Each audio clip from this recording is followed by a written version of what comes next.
Hello and welcome to April's edition of SFI Not So Live with me, Jay Evans. I'm joined by Tony and Phil, as always. Hiya. And we have a very special guest in for you this time. Someone, if you've listened to the audio podcast, you will know who she is.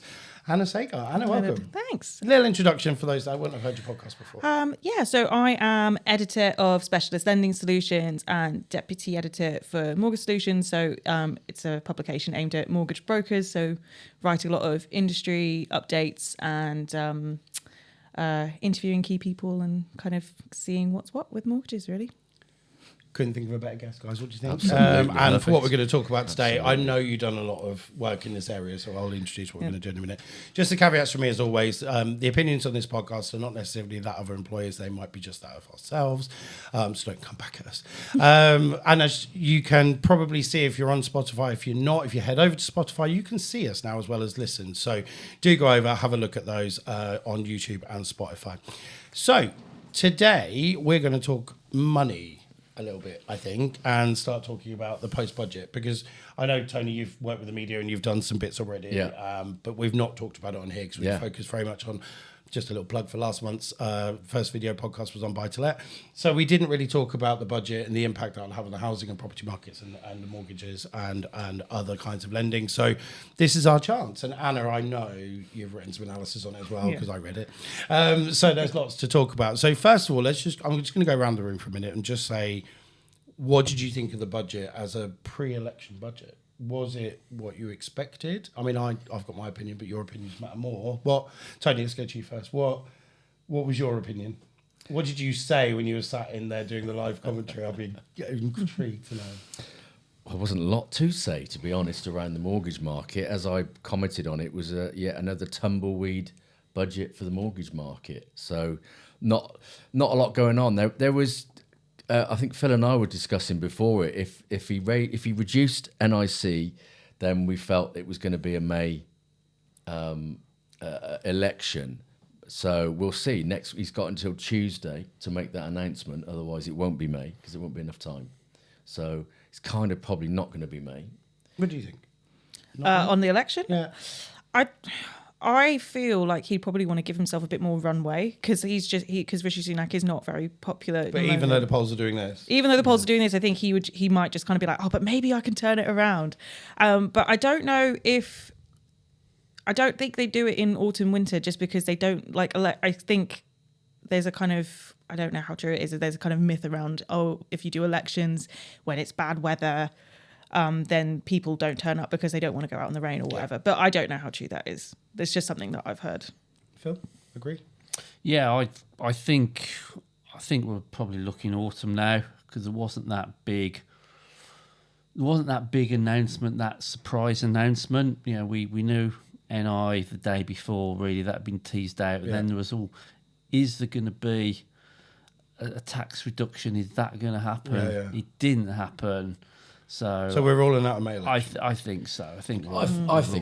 I think so. So carry on, Tony. We cut you off. No, it's absolutely fine. It's so look, there was nothing really. There's a few bits that will again impact property investors that are looking to do multiple transactions because the relief's going.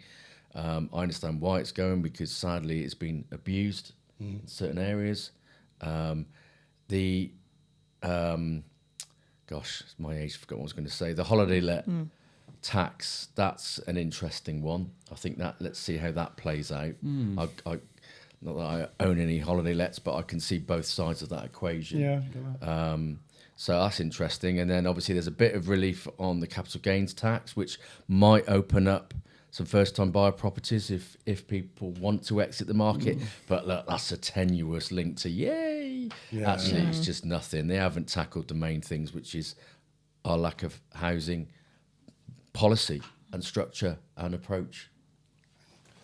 Sorry, guys, I'll cut that out. No, I think I agree. Phil, I think you would as well. I was watching and thinking, this is just, where is it? I mean, you just said about that like big moment, that big bang moment, you think this is an election budget. That's not there.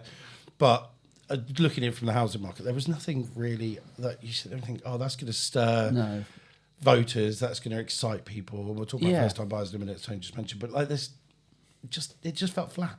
Yeah, there was really nothing for first time buyers at all. So does that tell you that they're not? They've sort of given up on capturing that vote. So they didn't put anything out there at all. That's the only conclusion I can come to there, because there just wasn't anything for first time buyers. Well, the younger vote. I mean, we're talking about they've got an older vote, and their younger vote isn't really theirs, is it? So they probably are thinking, well, are we going to turn these people around? But then they've always been the party of home ownership. Yeah, I'm just not. I'm not seeing anything there for them in that area. So there was talk about the 99% mortgage. And obviously that didn't happen, but it would have been flawed anyway. Yes, it's good to have a smaller deposit, but being able to afford a 99% mortgage, the practical, it would not be competitively priced, because lenders can't price that sort of high risk lending. So it wouldn't have been an affordable product anyway. So in some ways, it's probably not a bad thing. It didn't happen, but yeah, as we say, the fundamentals are still housing stock that needs to be sorted with a more long term plan. We'll talk about that a little bit later. So Anna, you've had more of an insight to the wider market than we have. I mean, these guys are both at Saffron. I'm not really in the field, but you would have spoken to people before the budget and what they would hope would be in there, and you've spoken to people afterwards. What's been the reaction from across the board, from brokers, lenders, whoever? I mean, I think it's something I've noticed with budgets and stuff. So I've been with Mortgage Solutions for about 3 years now. So it is that there's a lot more leaks before, more than, when I've chatted to... never see leaks. Yeah, so it was when I've chatted to one of my editors, and she's been in the market for a really long time, and she's just like, it was, maybe you'd get like 1 or 2 leaks, but now you're kind of like, you pretty much know everything that's going to be in the budget or the autumn statement or whatever it is. But I think beforehand, I think people really wanted to see stamp duty reform, reform of lifetime ISAs, like more work on ISAs, like just more of a kind of nod to first time buyers, maybe not a scheme like the 99% scheme, but just some kind of like a tipping of the hat of just kind of like, oh, we recognize that it's really difficult, we are thinking about it, or like maybe we need to do something different. And I think it was just on the day, because budget and autumn statement are really busy days for us. So I think we're kind of gearing up, kind of being like, okay, this is going to be a really full on day. And, you're going to do this and we're going to do this, and this is how we're going to do it. We have the battle plan. And then we kind of finished watching the budget, and it was just like, what are we going to write? And I think afterwards, people were just like, there's a few little bits in there that might unintentionally help first-time buyers, like the capital gains tax stuff, holiday lets again, and stuff like that. But afterwards, I think people were really just like, oh, but stamp duty could have been like a really easy thing. Well, I say relatively easy, but that could have been like, that was something that people I've spoken to were just like, that could have been a really good win. Do you mean for them reputationally? And also like would have kind of the mortgage industry kind of, with the reform of like down to the like stamp duty for downsizes and stuff like that, I think that could have been a really good thing that they could have put in there. It's just going to push house prices up again. But so we've talked about you've got the absolute flip side of it. If you do anything there, it goes up, it balances. It's a seesaw. There's no winners. If you're doing something with stamp duty, it's got to be a permanent solution, because I think the windows are the worst things, because you get the bubbles and it pushes everything up. So it'd have to be a long-term fix with it. But I agree, it needs reforming. Yeah, I think that was the thing. It made that they were just like, well, it's not really. They're basically just reforming it, basically. And I think after, I think it just kind of felt like they'd kind of given up a bit. Like it's pre-election, you kind of have a chance to kind of be like, I know we've been in power for 14 years, and stuff hasn't been fantastic, but this is why you should stick with us, because we're going to keep going to bat for you. And then it just did not feel like that at all. So do you think he's held something back? Do you think he's thinking, well, we're not going to have a May election? Rishi's told me that's not going to happen. So we've got a big something. I don't want to say policy, because I don't think anyone's dealing policies yet, but there's a big something in the background that you can chuck out just before we vote. Give stuff a chance to work there, haven't you? So surely you'd be bringing it in now. So by the time election comes, everybody feels better, and In the nobody nicest feels possible way, better though, at the with moment. elections, do people, the common person on the Yeah. street, it's more the announcement than the feeling, because actually some Yeah. people don't see any effect from anything for a very long time. So actually, they're looking more forward than perhaps we are, where we're looking, going, Yeah. well, actually, this needs time to go in. The big announcement, it seems to be the thing that they work with now. Yeah.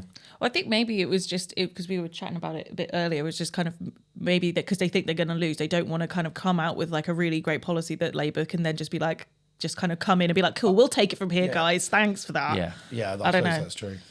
And then, yeah, I suppose for me, I mean, I was at FTT Lending this week, and we were talking a lot about the budget and about mortgages and about what it looks like to be a home buyer. And it is getting more and more difficult. It's getting more and more complicated, and inflation is still being stubborn. We're going to come on to that in a minute. But, you know, what can we do now? I mean, as lenders, you know, the rates are still up and down. Yeah, I think we've got to get used to the fact that we're in a higher rate environment now, and we are adjusting to it now. We was at an event recently with talking to an economist who basically reminded us all that since the average Bank of England base rate since 1830 is 4%. So we're above that at the moment, but we've got to get over this fact we've been in an abnormally low interest rate environment. So what we're coming to is now a historic norm, or we're hopefully coming down to that. So Well, it's a generational thing, though, isn't Yeah. it? Because it's been that long. We've got a whole generation of people Yeah. that have been used to that low rate environment. They're not going to adjust easily, Yeah. are they? So I think it's down to lenders to actually create innovation more through criteria than rates. So it's having a better affordability criteria of how they assess affordability, what elements of income they can use to enhance borrowing powers. So it's got to be criteria and solution driven rather than just rates, because of what I think we've got to get over the fact that rates are going to be higher now than they were. Tony, quick question for you. Yeah. How do we do that when the banks focus so highly on rates in respect of the way they do things and the way they accept applicants? The average man on the street that will approach their bank or building society for a mortgage will think very differently to those who come through a broker and who understand that there are deals out there that suit them, self-employed as an example. You know, there's still more education on the consumer to look outside of what they know. Definitely, but I think it's around about 80% of all mortgages are now arranged through brokers. So actually, people are understanding the benefit and the requirement to get rounded advice. I'm not saying that advice from your bank or building society in isolation isn't right, but they're only talking to you about what they can talk to you about, whereas brokers predominantly can talk to you about a much wider array, so it gives you a broader choice. Has that increased? Sorry, did my ignorance, What, but over the years? The use of brokers. Absolutely. Yeah, In the last, I think it's they've said that they expect it to grow to 90%. Oh, they are expecting that. I'll tell you, that's my It used to be the other way around, and then probably about a decade ago, it was around about, it got to 60-40 in favour of, I remember I was launching West Brom, and it was about 60-40 in favour of brokers, and then it's slowly grown, stayed around 75, but I think it's in excess of 80% now. There's a lot of trust in brokers, isn't there? Because I remember reading some of the trust, the trust percentages, and actually, the consumer do trust brokers. And those that use them. a lot of lenders, particularly banks, building societies, don't have. We're the same. We don't have our own. We don't sell our own mortgages now. We rely 100% on distribution because we recognise that's the right place for it.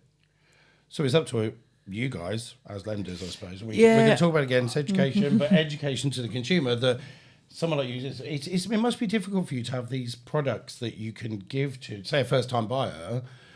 But a first-time buyer not necessarily knowing, because there's no education on it beforehand, where to go and look for it. And it takes almost word of mouth, doesn't it, to say, go to a mortgage broker, these products are out there.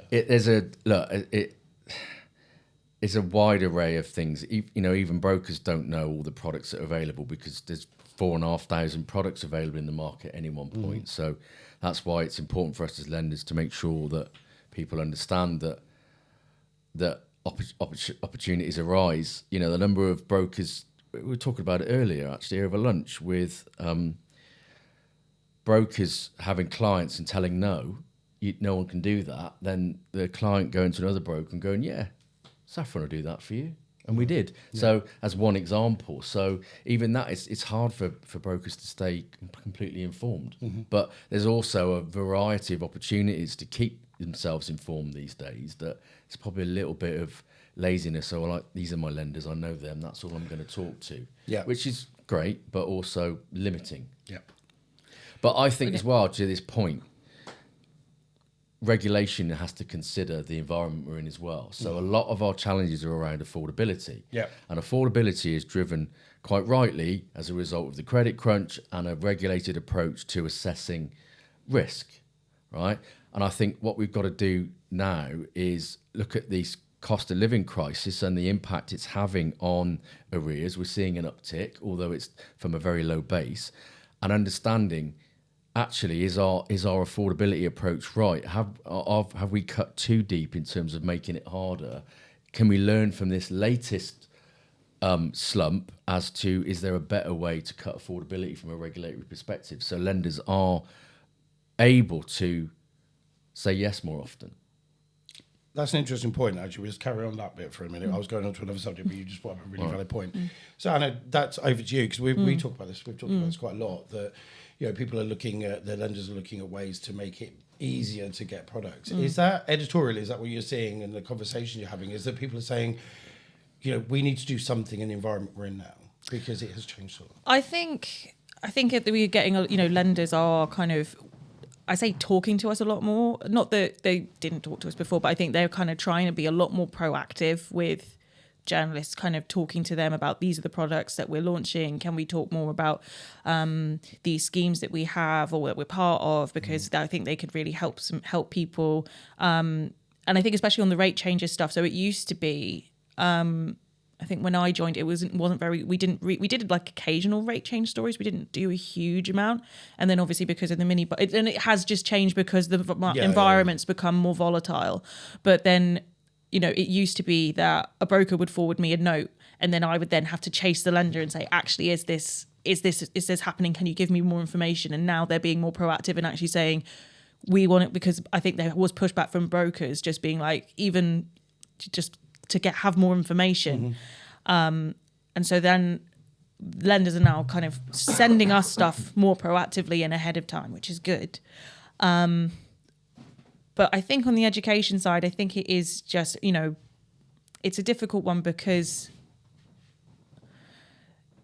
there's kind of like there's a lot of avenues for brokers to go down. And so it can just kind of be like trying to capture that audience can be quite hard. And it's so, I don't know, it's not something it's something I'm glad that I don't have to be, I'm not on the lender side in that sense. I think it's no secret that I used to be in comms for the industry, and even back 5 years ago, we would be a lot less open about what we're going to talk about than we are now. And that's a really interesting point. But let's, I've just lost my train of thought there, but I was just going to say on that, so Phil, you obviously will agree with Tony that we've got to look at how we educate, how we move people forward and what we do and what we offer. Are you seeing more innovative products, more innovative ideas coming out of the fact that since the pandemic and this financial crisis that we've had to adapt that quickly? I don't think we've seen enough, and I think, as Tony was alluding to earlier, part of the problem we have is regulation. Quite rightly, we need to be responsible in our lending, but I do feel that lenders probably are stymied by regulation at times. I'm not in any way, shape or form asking for the regulator just to take all the shackles off. Yeah. But, usually when you regulate, it's because there's a problem's happened. We don't always think about the next problem anyway. So it's usually a different set of circumstances that will happen that nobody thought about, or not everybody thought about enough, that creates a problem. So I think lenders need a bit more flexibility to innovate in a safe space. So we're seeing some stuff, but it would be nice to just have that bit more flexibility to try more things out. I was going to say on that, I know the BSA has said that they want there to be a review of affordability. So actually to look at, we actually just need to look again at the income cap. We actually need to, we want mortgages to be more lenders. We want there to be more flexibility for lenders to kind of be able to tweak their products or kind of like have different things. So that's something that they're kind of, that they were kind of saying that that's what they want. And so I think there's a report coming out in July that has more information about it. But we kind of got a little, and again, that kind of goes back to the education piece, because now they're kind of, before we'd have to wait for the report, but they're just like, oh yeah, but we're going to give you a bit of information that this is coming down the line, and you can write a story on it just to let people know that this is on our minds. So that's a good thing. I think as lenders, we probably need to communicate better with the broker community about some of our constraints and what we have to deal with. So things like we were talking about, the amount of capital we have to hold if we do a certain type of lending, which might actually push the rate up. So we're not making, huge profits. We're having to charge a rate because of the amount of capital we have to hold back. Quite rightly, because we don't want a repeat of the credit crunch, but it's all about balance, isn't it? Yeah. Well, I think that's one thing brokers are talking a lot about was the kind of PT proc fees, and I when I'm speaking to brokers, and they'll always kind of be like, no, but like, especially with the high street lenders, like, oh, but they're making so much money and they have so much profit, and they should, why can't they give us more money? And I'm just like, but it's not. That's like profit for the overall kind of bank. That's a very, it's not like A plus B equals C. It is kind of, it's not that simple, but it's that kind of, if brokers kind of understood the kind of like, actually, this is the kind of like nuts and bolts of all this stuff. If we want to increase prop fees, then this is what we're going to have to do. I think that's kind of, maybe an example of that. We need to have better conversations with each other, I think, really. We're getting better than we were, but that we need to keep moving that on. Absolutely. I just realised you haven't said a lot there. I'm good. I'm just listening in. Well, actually, I'll give you a chance to say something, because we talk about broker education all the time, don't we? And I think we do. You do a lot of it, and I've credit to you where your team are very good at educating brokers and working with them. But industry wide, there's got to be more. I think in the last podcast, did we say we were looking at doing a little buy-to-let forum and start to educate people on buy-to-let? Those sorts of things are really important, aren't they? Because there are brokers coming in and they're new and wet around the ears. Knowledge, absolutely. Look, knowledge is power, right? And and in the context of this, the power to help a client who needs your help can be amplified if you know more about what you're talking about.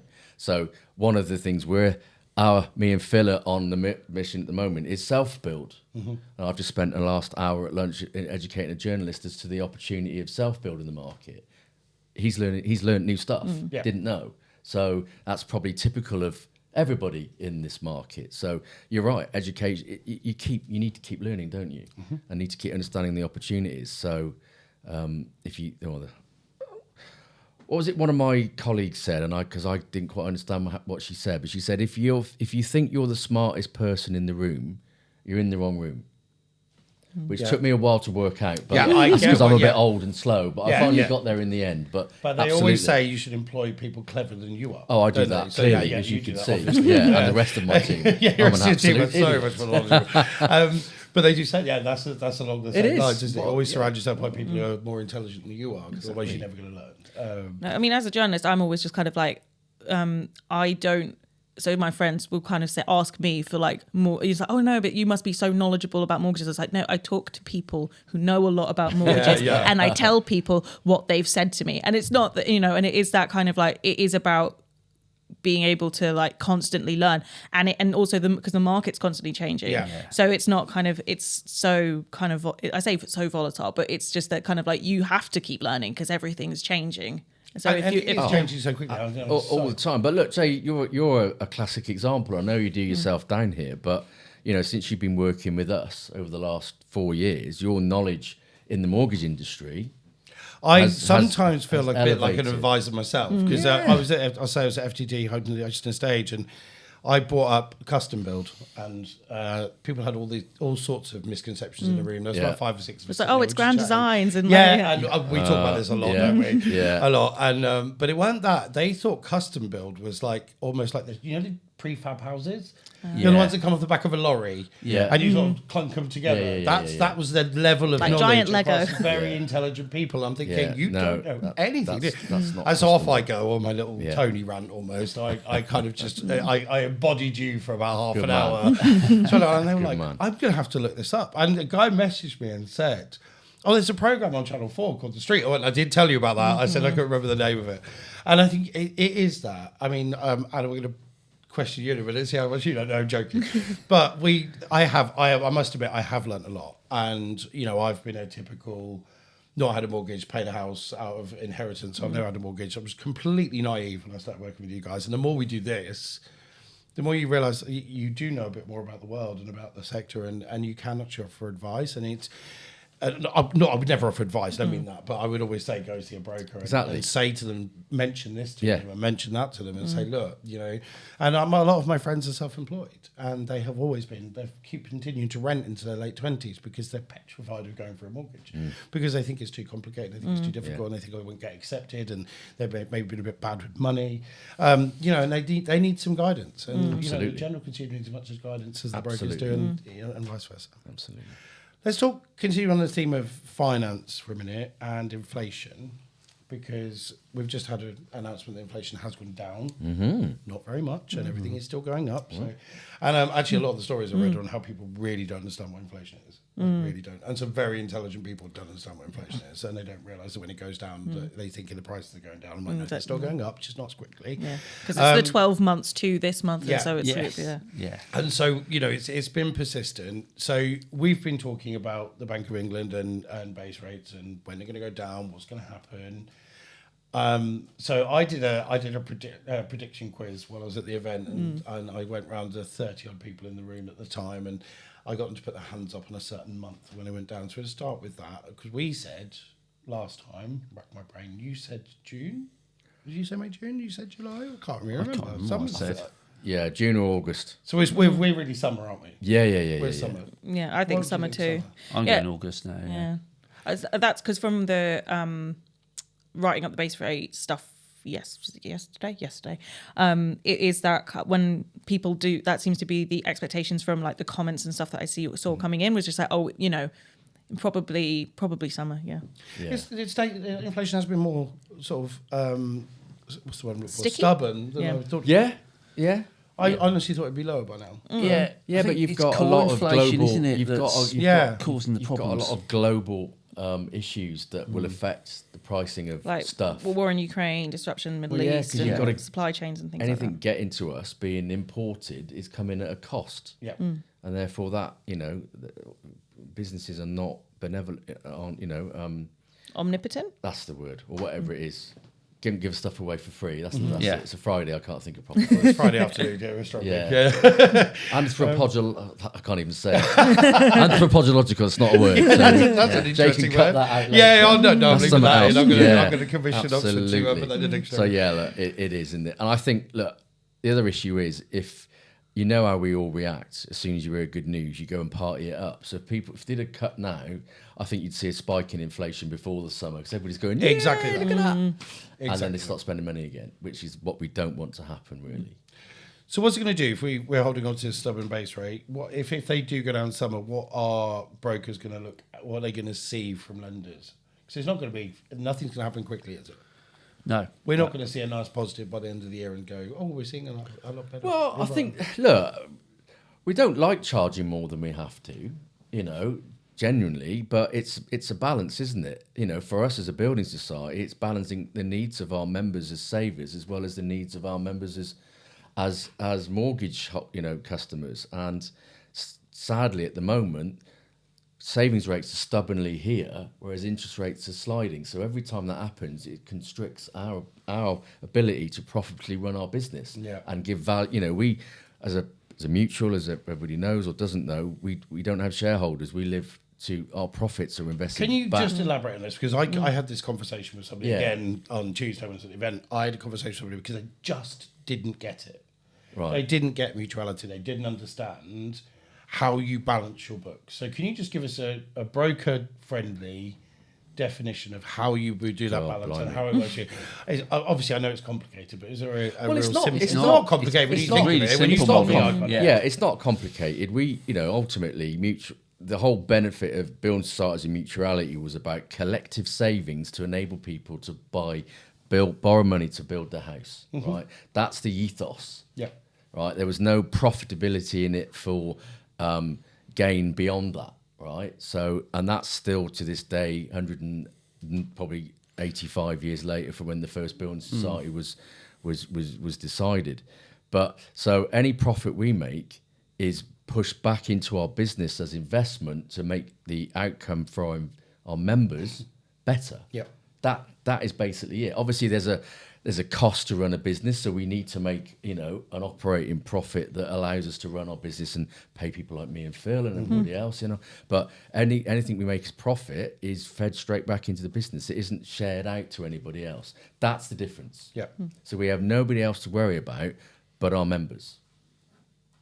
I hope that helps because I think when I was first told that, I think it might have been you, Tony, about 4 years ago. Yeah. When you told me, and I hadn't really grasped it. It made much more sense to me to understand the environment that you're working in and why things happen the way they happen. Because there was some very intelligent people in that room who genuinely just looked at me going, I don't know what that means. Well, this is probably about a decade ago. I did a survey when I was at Stroud & Swindon Building Society, which is gone now as part of the Coventry, and we did a survey on mutuality because I was really trying to understand the value of mutuality to people.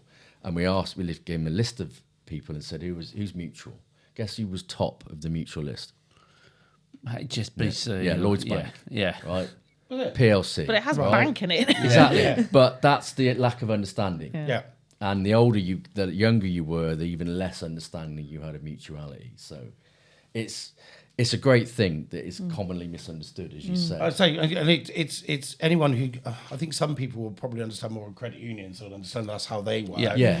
but don't see that as a building society. No. I think that there's a lapse there. I think Yeah. you think they're much more like banks than you are. I think also with building societies, like they can be so good for like self-employed, like you were saying earlier, and more like if you have more complex credit or like adverse credit or kind of like that, because you can take a more they can take a different approach and you can do it more manually, like manually underwriting and stuff like that. So some of my friends who are kind of trying to get a mortgage and then they've got second incomes, they're self-employed or, various things. And they're just like, oh no, but HSBC said no, so I just can't get a mortgage from anyone. And I'm And just that like, is no, the but you perception. can, Yeah. you can Yeah. if you go to like, building societies, then you can. Go to a broker and they'll tell you can. I think the easiest way to describe, my boss says it really well, mutuality is profit for purpose. I like that. Kind of explains what we do. Yeah, that's good. I like that. And that's interesting you said about that because Tony, you'd never consider, you would not say you're a specialist lender anymore, would you? You are, to a degree, but I think the perception of what a specialist lender is wrong for who you actually are. Absolutely, we've asked, we ask all our brokers. We've done it in lots of surveys around what a specialist lender is, and it is those who are focusing on bridging and second charge and largely more adverse cases. We and a big cohort of lenders like us, predominantly building societies, are in more of a complex lending space. So we don't want the risk of those three areas because either we don't want the risk or we can't cope with that infrastructure to deliver that. But we are utilising what we do best, which is signature or manual underwriting, as we call it. By a knowledgeable underwriter who has the time to consider your application, because we have a flexible, adaptable set of policy and criteria which allows us to do that. Yep. You go to an HSBC or a Santander or a Halifax, and it's all about volume. Yep. Yeah, volume. Saying that though, those guys are all now, doing what they're doing stuff which would have been classed as specialist a decade ago, wouldn't they, Phil? Yeah. Stuff that was, if you look at the Venn diagram, used to be like that. Yeah. It's like that. It's like that now. Right. Well, I think like the big, you have like Barclays buying Kensington and like Exactly. more like acquiring specialists, and so they might not want to do it in-house themselves necessarily, but they'll like acquire someone who can. And like HSBC, they hired Emma Hollingworth from right, yeah. Empowered, and she's head of their specialist lending, and they're looking to kind of gear up in that, or they're actually providing funding to specialist lenders. So it is definitely, but also, like you said, they are kind of like tweaking their criteria and things like that to kind of, so there are people who they might not have said yes to 5 years ago that they're now saying yes to, but it's also kind of because of the cost of living. I was going to say, they're having to adapt to the environment. But as lenders, you know, we've got two axes that we can operate on. You either operate on a risk axis, or you operate on a price. Right. Yeah. Ideally, you work somewhere in the middle, but there's a point at each one where you can't go any further. Yeah. So pricing is normally the first one you reach, and then you start going at the risk curve, and then you get to a point where actually you can't do anything. Yeah. Because you've reached both limits, and I've been with lenders in that scenario, and it hasn't been pretty because we've had to stop trading as a result, because there's no point doing something that's risky or doing something that doesn't make you any money. So it's a fine balance for all of us, but everybody's just trying to make a living, whether it's PLC or whatever. And as long as we all respect that and do it in the right way, there's a big enough market for us.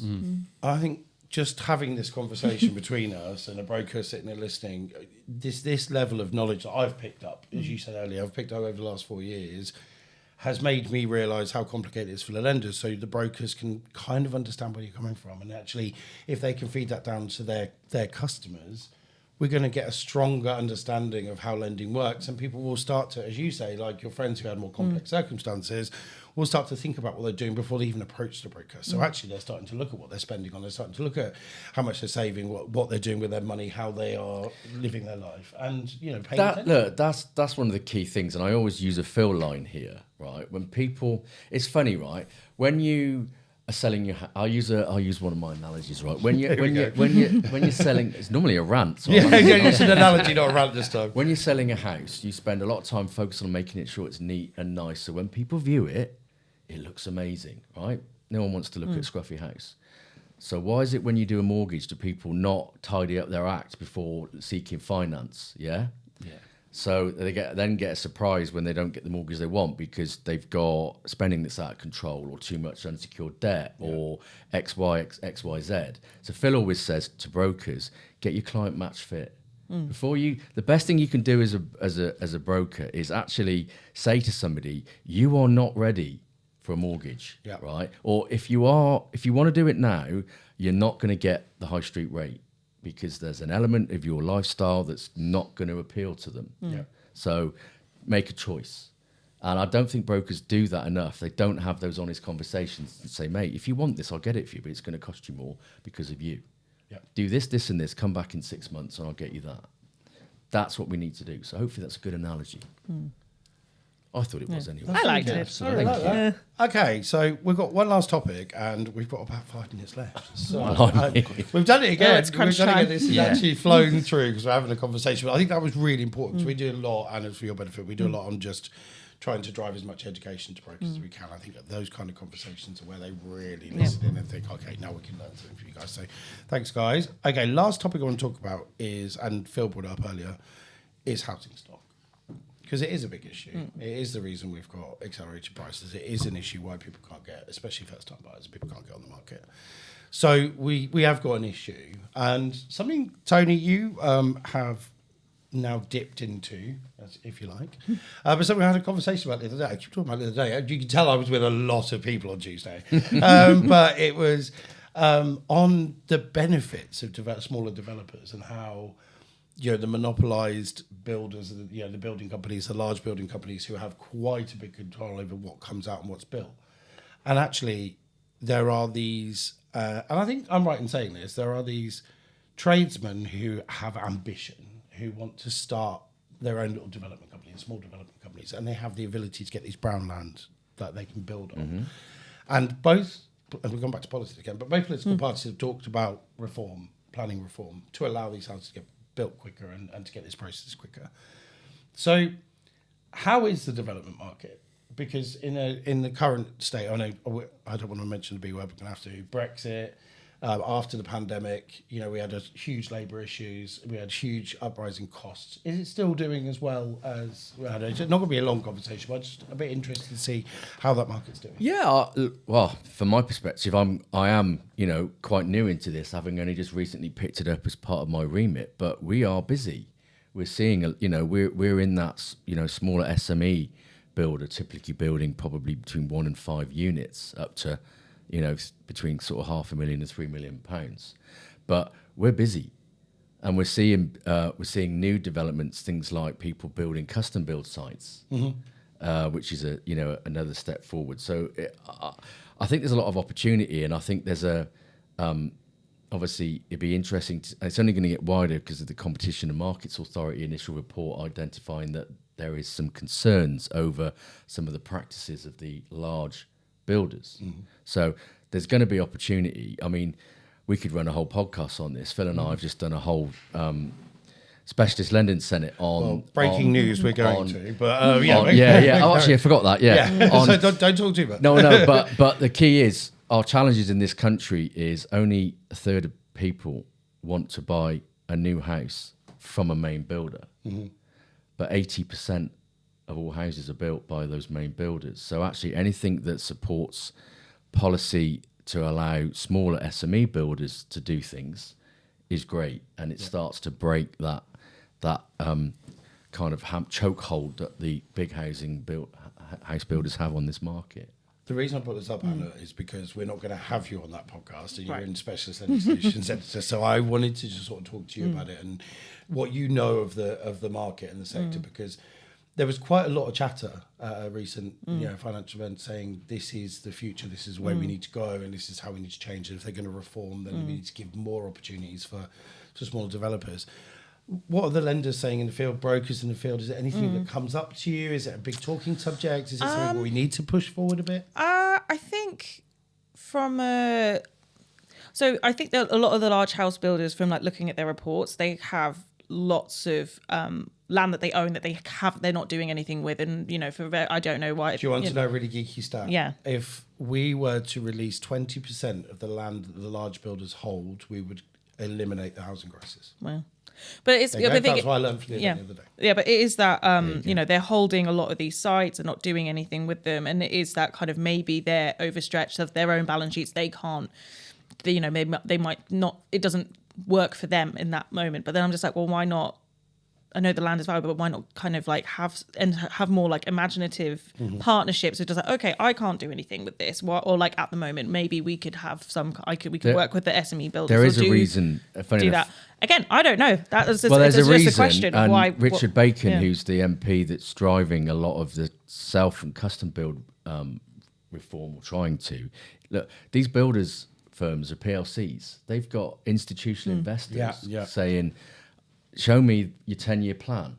So that's why they've got all the land banked, because they have to go, this is our forward plan. This is what we can do, right? This is there. If they didn't have that, those investors are going to go and find their money somewhere else. So I understand it, but it's creating the bigger problem, isn't it? Yeah, and I think going back to what you asked about, what are kind of lenders and brokers kind of talking about. I think there are more like new build schemes. So you've got Own New, which they partnered with Virgin Money in Halifax, and so that's like bringing out lower mortgages for new build properties. Right.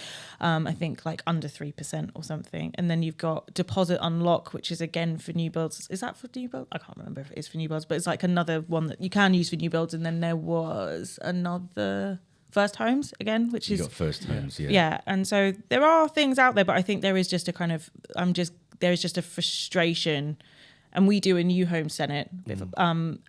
And it is that, we do get, we always want to try and get builders to come, and a lot of them do, but then I think there is a bit of a disconnect. There's not a lot of, there doesn't seem to be as much communication as there should be between builders and lenders, I'm just curious as to, I don't know, it's just, I always think that's really interesting. I do actually, and again, we've sat here talking about collaboration between brokers, lenders and other parts of the sector, but actually it's a very valid point. You guys would know better than I will. Is there any collaboration between the builders and lenders and what they're trying to do? I can only speak for the sector that we operate in, and the answer is no. Very, very little. In terms of big builders, I mean, we do development finance, as Tony mentioned, and we deal with SME builders, but. No, I'm not seeing it, but obviously I can't speak for the large. But Phil, something you can speak about, and I'm going to let you have your say because I know you like to talk about this. We don't have a lot of housing for being built. There's no social housing being built. We've got a strong Yeah. buy-to-let market, which we positively talk about and we fully respect. But actually, the build to necessity is way off. So surely smaller developers are going to assist with that. There is this brownfield land. There's even greenfield land that you can get hold of in town, but then local democracy's finding it very difficult to keep up because planning departments have been restricted. So there's no immediate answer, but the question I'm putting to you is, will these small developers help us to get to where we need to be and get that housing crisis under control? We need to enable them to. Yeah. That's the thing. So I think it needs to happen at a local level. So I think if local government is empowered more, then that will help. But there needs to be structure sort of top down, and probably local government needs adequately funding as well. Like, we know the planning system is starting to be reformed and that needs to continue, but there needs to be the resource in there to enable the right things to happen. And I think we touched on it on the last podcast that our housing system is like an ecosystem, and you need all of the components to work. So you need the private rental sector to work. Yeah. That needs to be fully functioning because it's an important component. Social housing, that needs to improve and be built. First-time buyers need to be enabled, as well as the sort of wider housing market. So all these components all need to sort of coexist and work, and to be a good balance between them all. And it just feels that sometimes they're almost competing against each other rather than working efficiently. So to whoever the incoming government's going to be, we're going to say pull everyone together. Who will it be if it's Labour? Angela Rayner, isn't it? Is she housing? Yeah, she will be. Actually, she needs to pull everyone together. She's moved, isn't she? She's moved to that. I'd have to double check. This just proves how bad they are communicating to us, because I've already forgotten who's responsible for what. Or just how much movement there's been. Yeah. It is. How many housing ministers have we had? If Labour come in, we're hoping it's Angela Rayner. If not, we keep with Gove. So let's see what he's got to come up with. So let's see what they come up with. But I'm going to have to wrap it up because we're over time. And we've done it again. We've run on. Anna, thank you so much. It's been a pleasure. Thank you. It's nice to think of this way, isn't it? Yeah, we're really pleased we've done this. Really Guys, I pleased. think that was another stonker. Anna, we'll have you back. Yeah. Can we get you back? Maybe we can get Anna back in July when that BSA report comes out. We can talk about it. Yeah. Yeah, Absolutely. Sounds like a plan, doesn't it? Actually, I have the. Let me just check because I did print it off. When is it? Oh, due to be published in April. April. Oh, Excellent. okay. Maybe, yeah. We'll I don't find know a why I way. thought it We'll was find a July. way, even if we do a summary. Do a summary. April's good. Right, that's it. So thank you for joining us. Whether you're on Apple Podcasts or Google Podcasts, you've been listening, no doubt. But if you want to watch us, head over to Spotify, where you can watch the video version, or onto Saffron for Intermediaries YouTube channel, where you'll find it as well. Just a rehash of the caveat that our opinions are our own, not necessarily that of our employers. So we'll be back again in May with what special, Tony? Self-build and development. Really excited about that. I'm actually more excited about custom. You keep saying self-build, but custom. Oh, sorry. I'm Yeah. really excited. So. Well, I think it's self-commissioned homes is like the genus we've called it, because it's actually self-build, custom-build, renovation and refurbishment. Wow. But it's too long to say, so we've shortened That's a it lot. to self-commissioned homes. So look out for that then on the 1st of May. But that's it from us, and we'll see you next month. Boom. Super. That went well. Yeah.